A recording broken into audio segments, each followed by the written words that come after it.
Hi, my name is Bailey Frohlich. I am a medical student at the Einstein College of Medicine, and I'm here interviewing Kathleen Maggi, an athlete and a health messenger at the Special Olympics New York. This interview we hope is going to help medical students and other health professionals learn more about how to provide quality care to individuals with intellectual disabilities, um, and really to all individuals. So Kathleen, it's really nice to meet you. I want to start off with asking you about your involvement with Special Olympics. How did you start being an athlete for Special Olympics? I was in Special Olympics 25 years, and I really do a lot for Special Olympics. I do a lot like interviews like this. I help out whenever Leanne asks my mom to help out. I do a lot of fundraising too as well. Like I do a lot of support. I do a whole bunch of stuff. That's And sports, amazing. of course. Of course. Yeah, so tell me, what sports do you play? I do long distance swimming, bocce, basketball, and floor hockey skills. Whoa, what's bocce? Bocce is like bowling, and there's a thing called a palina, and you just throw the ball to your target, and whoever throws it nearest to the palina wins the game. And you can do it so many different ways. Wow, that's awesome. And I actually played tennis in college, and I'm a big tennis player. And it was really hard during the pandemic, during COVID, not being able to play team sports or anything like that. So how have you been managing during the pandemic? I've been doing an exercise bike. I walk a lot. I eat healthy and drink healthy. I drink healthy and eat healthy. And I do a 3-mile walk every morning. Wow, that's amazing. Where do you even in the cold? Not in the cold. No. Okay, well, that's great. And Leanne was telling me that you actually started a hiking club with your mom. Yeah, we started a hiking club before the pandemic. We do like a lot of parks around my area in Flushing. We go out ahead of time, me and my mom, and test the course and see if it's okay, because a lot of athletes are very slow walkers. So we have to make sure the course is not that long and there are places to rest. That So sounds we map great. out it, and then my mom sends an email to everybody where we're gonna meet up, where we're gonna walk to once a week. If they complete the hiking club, they get like kind of like what you call them, t-shirts, backpacks. My mom got a whole bunch of stuff delivered to our house, like boxes and boxes. And Whoa. every time they come, they get something, to bring home. What made you guys want to start this? It sounds so cool. Um, we started it. Why? I don't know why we started, but we started it with our Special Olympic team. We had a meeting with parents that Mhm. wanted to join up, and family and friends, people who are not people without disabilities and with disabilities. So, and we have a lot of dogs too. Like it's just like a Oh. big family fun hiking club with dogs too. Oh, I would love The to dogs join one come along. time. The dogs come along every time. That makes it much better. That's great. Yeah. And I wanted to ask you about the Special Olympics, the health screenings. Did you ever participate in any, and how did you like it? I go to a lot of doctors at home. I didn't like the screening, but I like the learning and education part. Mhm. And I think the volunteers were very nice. Okay, that's great. And what types of things are like do you learn from the education part? Um, Mostly how to eat healthy and drink healthy, and that's about it. Yeah, okay. Those are important things. And now I just want to like switch over to talking about your experience with doctors and in the healthcare system. So are you comfortable going to the doctor yourself? Yeah, I like to go to the doctor by myself, except when I go to the gynecologist. Um, that's the only uncomfortable I have. Okay. And when you do go and you are like, what things make you comfortable when you go into a doctor's office? When they engage with me and are nice to me. Like, what are examples of things like that me as a medical student or other Um, health professionals could when do?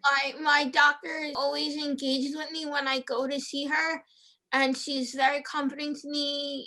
She doesn't talk back. She's very nice. For sure.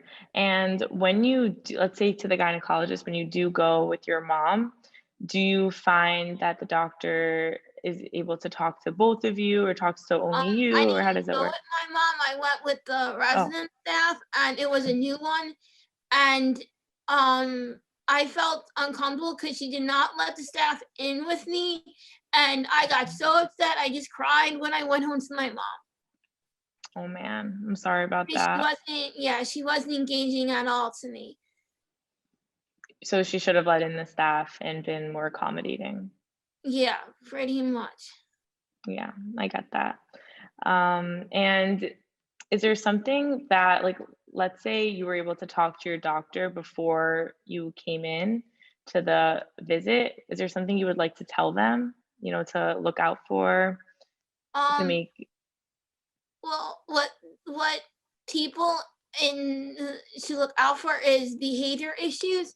You have to know your client before you even let them in, because some behaviors, like I went to a hearing doctor and there was a client there and he threw a chair, like in the hearing, like when they do the hearing test, Mhm, he threw a chair, just flung his chair, because and then the staff says you have to give them an early appointment, because that's a because sometimes they have good behaviors in the morning, and right. sometimes they have good behaviors in the afternoon. You got to find out where the behavior lies, because as a medical student, you don't want someone throwing a chair at you Right. or where you are. So it's always good to make sure you understand the patient's behavior.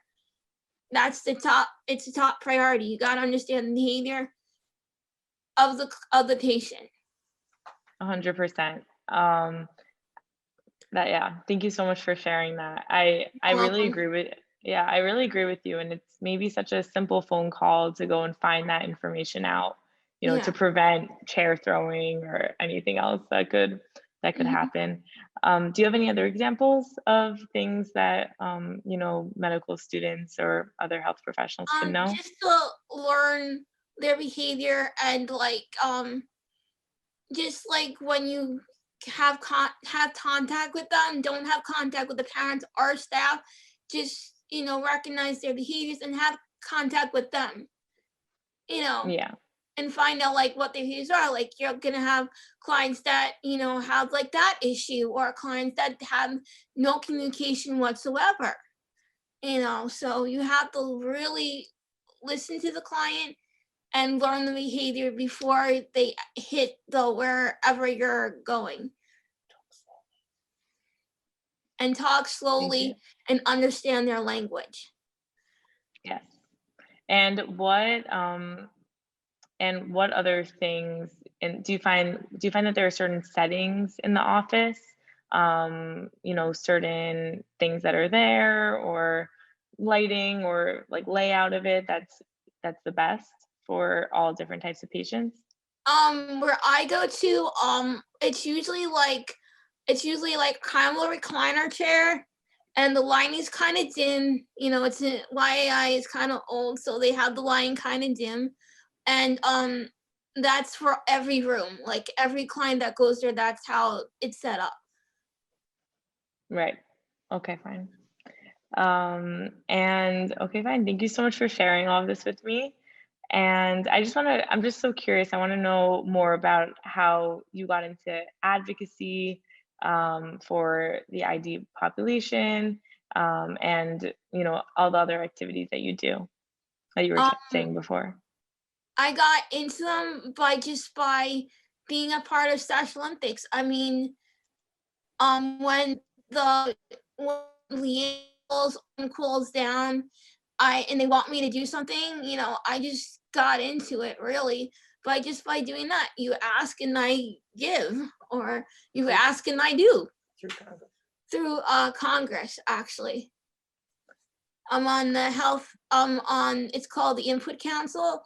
Oh, So I was on the first Input Council with 21 athletes from all over New York State, like New York regions and stuff.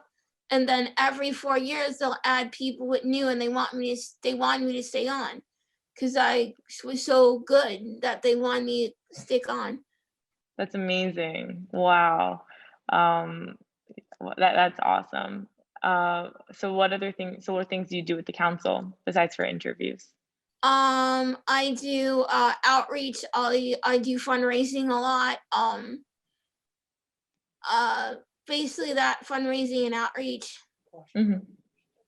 Oh, I went to Washington D.C.